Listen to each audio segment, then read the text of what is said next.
first time I've ever doing my top 10 favorite games. Before we get into this, I tried to do this by accidentally and by... Try again. Let's get started. So, number 10. Top 10 games I love very much. But I'm gonna call it my top 10 favorite games. So, let's jump right in. So, coming at number 10 is Need for Speed Most Wanted 2012. Let me get some games out so you know what I mean. Okay, so, number 10 is Need for Speed Most Wanted 2012. The 2012 edition, which is supposed to be the remastered of Most Wanted 2005. This game was supposed to be the best game, but it turns out it was just a Burnout Paradise game, so yeah, this is going to number 10. Coming at number 9 is Midnight Club Los Angeles Complete Edition. Now, I like this game. Not only do you customize cars, vehicles, upgrading its performance, changing colors, doing your own visuals, but the one thing I like about this game is motorcycles that you can customize and upgrade. And that is so cool, and there's even an achievement based off of this. There's an achievement for completing races in just muscle cars, and just tuners, and exotics, and heck, even in bikes. Which I kinda like, actually. And I actually done it. I actually done those achievements. So yeah, that's one thing off my list. So yeah, Midnight Club LA, the Complete Edition, going in number 8. Coming at number 9 for that game. So coming at number 8, this is going to be a tough choice. I'm going to go with Sonic's Ultimate Genesis Collection. Now this game was the best game ever to be released because it's supposed to be for Sega Genesis, but when it comes for Xbox 360, these guys from Sega wanted to, and it was supposed to be in its 9 out of 10, as you can probably see here. 9 out of 10, but I'm gonna give it a 10 out of 10, because if they hadn't brought Sonic the Hedgehog, because Sonic the Hedgehog was supposed to be the best Sonic character for Sega to make. So yeah, that's going in number 8. Coming at number 7 is Portal 2. The second Portal game in its franchise. And without Portal 2, without Portal 1 we wouldn't have gotten this game. Because it brought back familiar levels, we got new levels, we got old and new characters brought into the game, and we got new and old voice actors. And that is so cool. Like, yeah, Portal 2 going in number 7. Now, I'm gonna make number 6 and 5. 2 of them are gonna be Crash. So, coming in number 6's spot is Crash Twinsanity. Yeah, Crash Twinsanity is number 6. I don't have the disc. But it's an original Xbox that could be played on the Xbox 360 console. Which I do have, but it's a Star Wars one. I'll show you probably whenever I live stream. I'm not sure. But if I do live stream, I'll live stream tomorrow.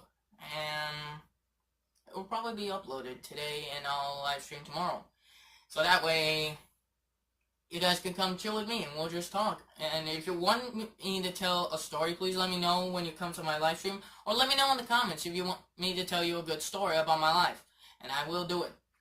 And, yeah, Crash Twinsanity was my favorite Crash Bandicoot game. Not my favorite, my most lovable favorite game of all time. Boy. Yes, I had to dab. Oh, I did it again. Dab, dab, dab. Dab it! I said that. Okay. What is you doing?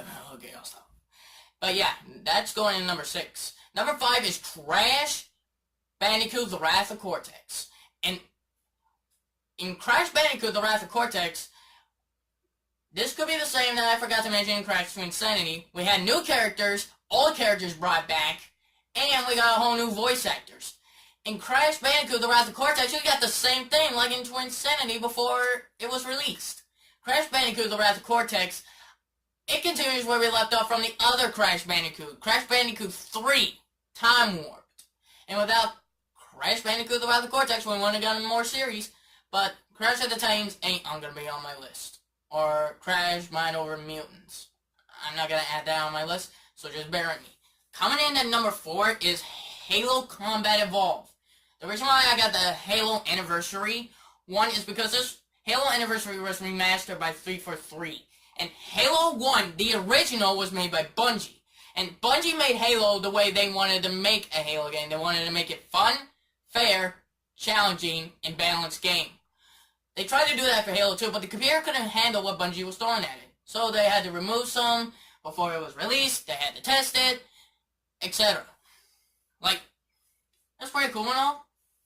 But Bungie, we miss you. We miss you a lot. You make the best Halo games in this franchise.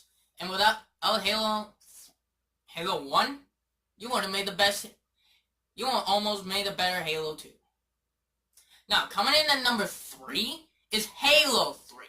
Now, I don't hate Halo 3, so don't go into the comments saying, "Oh dear, why did you put Halo 3 in the number 3 spot? Are you racist? Are you an a-hole? Go kill yourself." Well, let me tell you something, mother trucker.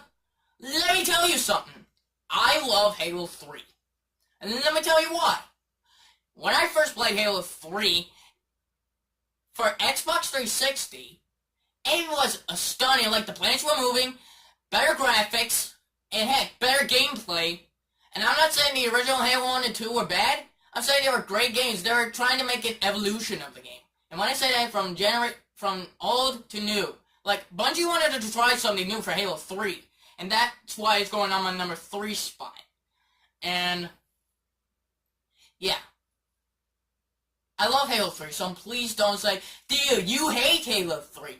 I don't hate Halo 3. I love Halo 3. It's my second favorite Halo game of all time. Halo Combat Evolved is my third favorite Halo game. The reason why is because Halo Combat Evolved is where Chief's story began.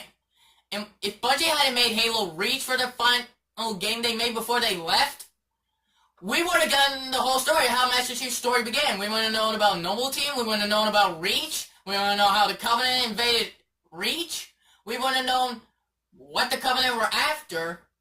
And how we knew about Captain Jacob Keyes. Because we knew he was the one that Level 6 gave the AI to and stayed behind. Like, that's good storytelling. It's all about the backstory. It's all about the story, backstory, main characters, etc. Even the admin made a video about why Halo Combat Evolved was master. Let me rephrase. The admin made a video of what is Halo Combat Evolved a masterpiece? And it was. Halo Combat Evolved was Bungie's masterpiece of a Halo game. And without that, we wouldn't have gotten Halo 2, we wouldn't have gotten Halo 3, ODST, and Reach. 5 Bungie games that Bungie made so far. But I love Halo 3. Alright. Going into number 2 spot now, here's a little something. The second spot is racing games, and this one is 2 of them. My first, let's go number 2A for the top 10. 2A is going to go for the original Need for Speed Most Wanted. I do have it, but I'll accidentally end it, so I'll explain it. The original Need for Speed Most Wanted 2005 was Black Box's, and I dare say, a masterpiece. From car customizations, performance upgrade, story, and police pursuits, we would have gotten that in Carbon. The reason why Black Box wanted to do new changes in Carbon, I can understand that. Black Box wanted to try something new for once. They brought back drift racing in Carbon. In Most Wanted, we gotten ag races, we gotten toll booth races, we gotten lab knockouts, and we got speed traps. And let's not forget, in Pursuits, we got a new set of cops, we got new characters, and we have gotten Challenge Series. And without that, we wouldn't have gotten it brought back in Carbon. So number 2B, since I mentioned Need for Speed Carbon, that's next. Need for Speed Carbon is my also second favorite Need for Speed game of all time. The original Need for Speed Most Wanted was my number 1. Need for Speed Carbon was my second, and Need for Speed Most Wanted 2012 is my third favorite. The reason why it's third of Need for Speed Most Wanted 2012 is because it's nowhere better than the original Need for Speed Most Wanted. If Black Box hadn't made the original Need for Speed Most Wanted, we wouldn't know how we got to Palmont City, better yet, how we got to Bayview, how we got to Rockport, and how we got sent back. Because remember, Most Wanted, Need for Speed Underground 2, Most Wanted, and Carbon both shared the same timeline. Because Rod said people as far as Bayview are throwing cash down on this. So we came from Bayview. And here's my theory.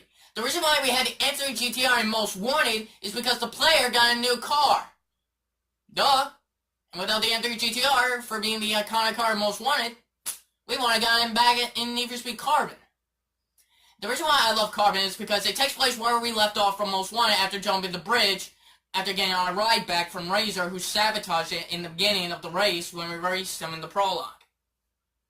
We got new characters. We got Darius, Kenji, Angie, Wolf, Neville, Nikki, Yumi, etc., etc. I can name any other new characters we know. And we got our AI back. We got our car back. But here's one character we got back. We got back mother freaking Cross in Need for Speed Carbon. And without Cross, he would have been in Need for Speed, because he's played by the best actor in #1 spot.